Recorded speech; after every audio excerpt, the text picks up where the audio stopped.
Guys, सो आज हम देखने वाले हैं क्लास 8 जो है आपका बिहार बोर्ड का, उसकी हिस्ट्री के फर्स्ट चैप्टर कब कहाँ और कैसे के सॉल्यूशन को। तो बिना देरी के वीडियो स्टार्ट करते हैं कि जो ऑब्जेक्टिव क्वेश्चन है उसका आंसर क्या है। तो आप देखो, फर्स्ट का हो जाएगा मुनाफा, सेकंड का पुनर्जागरण, फिर है औद्योगिक, फिर है अभिलेखागारों और है उसके बाद है भौगोलिक। तो क्वेश्चन मैंने इसलिए नहीं लिखा क्योंकि इससे टाइम वेस्ट होता है और इससे क्या होगा कि आपको डायरेक्ट आंसर मिल गया कम टाइम में। जो नेक्स्ट क्वेश्चन होता है फिल इन द ब्लैंक्स यानी रिक्त स्थानों की पूर्ति करे। Oh sorry sorry sorry sorry sorry, ये गलत हो गया, सही गलत चुने, ठीक है। तो उसका फर्स्ट आंसर सही गलत गलत गलत गलत, ठीक है। ये आपका पांचों का आंसर आप यहाँ पे देख लेना। और अब हम बात करते हैं अपना जो मेन हमारा क्वेश्चन है कि क्या है सब्जेक्टिव क्वेश्चन की, कि मध्यकाल और आधुनिक काल के ऐतिहासिक स्रोतों से आप क्या फ़र्क पाते हैं। अच्छा, में आप क्या फ़र्क पाते हैं, उदाहरण सहित लिखिए। यानी जो मध्यकाल है और जो आधुनिक काल है, इसके जो ऐतिहासिक स्रोत है यानी जिसके बारे में हमें जानकारी मिल रही है, उन दोनों में अंतर क्या क्या है। तो आप देखो कि जो मध्यकाल के इतिहास के स्रोत हैं उसमें क्या क्या है, अभिलेख है, पत्थर है, चट्टान है, ताम्रपत्र हैं, ठीक है, फिर पांडुलिपि वगैरह है। तो इससे क्या होती है, कुछ खास लोगों के बारे में पता चलता है। मान लो कि जो ताम्रपत्र पे या फिर जो अभिलेखों में लिखाया जाएगा, स्तूप पे लिखाया जाएगा, उसमें तो महान महान आदमी लिखवाएंगे कि सब आदमी अपना लिखवाने रहेगा, नहीं लिखवाएगा। तो ये क्या है कि इसमें सिर्फ खास लोग यानी बेसिकली राजा के बारे में ही पता चलता था, ठीक है, जो ये सब चीज़ें थी। लेकिन आधुनिक काल में क्या हुआ कि इसकी संख्या में व्यापक वृद्धि होने लगी और अधिक प्रामाणिक होने लगे। दूसरी बात देखो, आधुनिक युग में क्या है कि जैसे देखो ये सब आप देख रहे हो ना, जो भी मैंने लिखा है ये आप लिख सकते हो देखकर, बट मैं आपको समझा देती हूँ कि फिर आप इसको भूलो नहीं। जैसे मध्यकाल देखो, आधुनिक काल से पहले मध्य था, तो क्योंकि वहाँ पे साइंस कम होगा, वो लोग क्या करते थे, कॉपी नहीं होता था, ठीक है, मशीन नहीं होता था, तो वो सब चीज़ को हाथ से लिखते थे, पत्तों पे लिखते थे, ठीक है। यहाँ पे आप देखो चट्टानों पे लिखते थे, तो चट्टान में लिखने में कितना मेहनत पड़ेगा, बहुत मेहनत। तो वो आदमी उसका क्या करेगा कि वो एक ही बार लिखेगा, कोई बात है ना। लेकिन अब आप क्या कर सकते हो, एक चीज़, अब जैसे कार्ड बनाना होता है तो आप डायरेक्ट जाके बोलते हो कार्ड छाप दो, कितना पीस, तो 100 पीस एक बार में छप गया।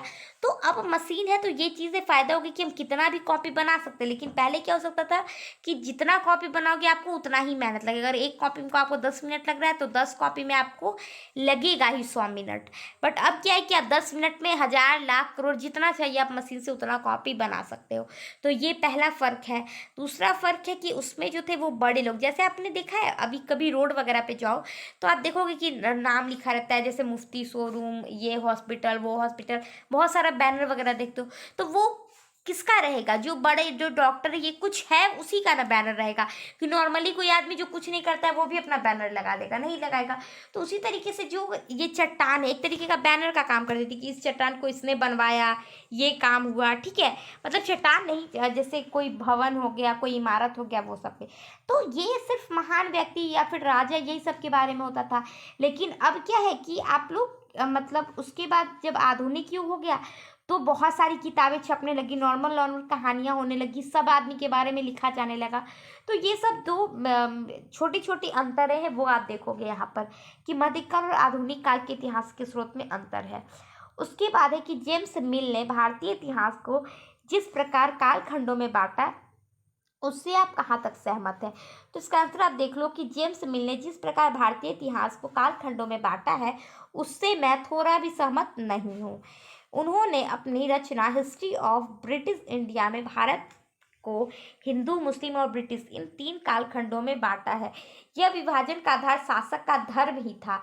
वह एक तरफ तो अपने लिए ब्रिटिश शब्द का उपयोग करता है, ऐसे में वे अपने देश की एकता को दिखाना चाहते हैं, और वहीं हमारे देश के इतिहास को हिंदू मुस्लिम में विभाजन करते हैं, जो कि मुझे बिल्कुल सही नहीं लगता। सही बात है, अपने लिए आप कहोगे कि वही वाली बात होगी शहनाज वाली, इसकी क्या है, साडा तोड़ा कुत्ता टॉमी, साडा कुत्ता कुत्ता, तो वही वाला हाल हो गया यहाँ पे कि मतलब वहाँ पे आप अपने लिए ब्रिटिश का यूज़ करें और यहाँ पे इसको हिंदू मुस्लिम कर रहे हो, तो ये तो गलत बात है।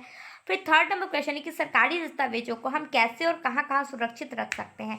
तो आप देखो कि सरकारी जो दस्तावेज है उसको हम लोग अभिलेखागारों में, पुस्तकालयों में सुरक्षित रख सकते हैं। और इसके अलावा ही जो तहसील के दफ्तर हो गए, कलेक्टर का हो गया, कमिश्नर का कचहरी हो गया, यहाँ सब पे भी रिकॉर्ड वगैरह मतलब रिकॉर्ड रूम में ये सब चीज़ सरकारी दस्तावेज जो होती है वो संरक्षित रहते हैं और बहुत जगह पे अब सीडी बनाकर भी हमारे दस्तावेज को सुरक्षित रखा था। आप देखो ना, पेन ड्राइव में सीआईडी देखा है, केस फाइल को क्या है पेन ड्राइव में रखते हैं। तो ये क्या एडवांस है तकनीक।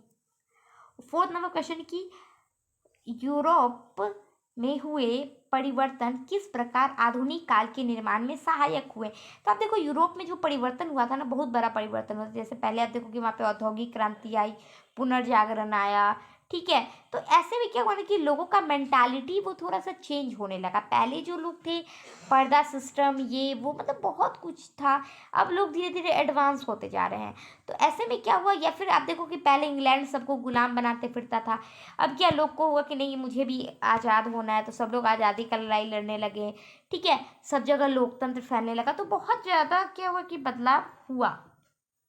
तो आंसर पे आते हैं कि आधुनिक काल के निर्माण में यूरोप के लिए परिवर्तन बहुत महत्वपूर्ण भूमिका निभाते हैं। यूरोप में पुनर्जागरण का आंदोलन शुरू हुआ, तो ऐसे में लोगों के अंदर स्वतंत्र रूप से सोचने की चेतना जगी।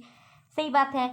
साथ ही यूरोप में शुरू हुए औद्योगिक क्रांति का असर पूरे विश्व पर पड़ा। लगभग हर देश इससे प्रभावित हुए और ज़्यादा से ज़्यादा सामानों के लिए लोग मशीनों पर निर्भर होने लगे, जिसे आधुनिक काल में प्रगतिशील दुनिया का नींव कहा जाता है। सही बात है। अगर आप देखोगे कि मेन जो ये सारा ही हमारा मॉडर्न दुनिया वो किस पर डिपेंड है, तो वो तकनीक पे डिपेंड है, मशीन पे डिपेंड है। जैसे अभी आप पढ़ रहे हो मोबाइल फ़ोन से, मशीन है, ठीक है। अभी मैं पढ़ा रही हूँ मोबाइल फ़ोन से, कान में ईयरफोन होगा, आपके सर के ऊपर पंखा होगा, ठीक है, एसी होगा, जो भी हुआ, तो सारा ही कुछ। यहाँ तक कि आपके पैंट में जो चेन है ना वो भी एक तरीके का मशीन है। आपके शर्ट में जो बटन है वो भी मशीन के द्वारा ही बना हुआ है। तो क्या है कि हमारी जो दुनिया वो मशीनों पर ही डिपेंड करती है, और ये यूरोप में हुए परिवर्तन के बाद ही ये सब हुआ। सो यहाँ पे हमारा जो वीडियो है वो कंप्लीट होता है जी। यहाँ पे हमारा वीडियो कंप्लीट होता है, और नेक्स्ट वीडियो में आप क्या करोगे कि आपको जो भी टॉपिक चाहिए वो आप देख लेना। साथ ही मैं बता दूं कि मेरे चैनल पे आपको 4 क्लास से लेके बीए तक के और उसके बाद की जो भी टॉपिक्स होती है रीजनिंग, इंग्लिश, स्पोकन, सारे की वीडियोस आपको मिल जाएंगे अलग अलग प्ले लिस्ट में। सो आप चैनल को सब्सक्राइब करके शेयर कर देना। Thank you, bye bye, take care.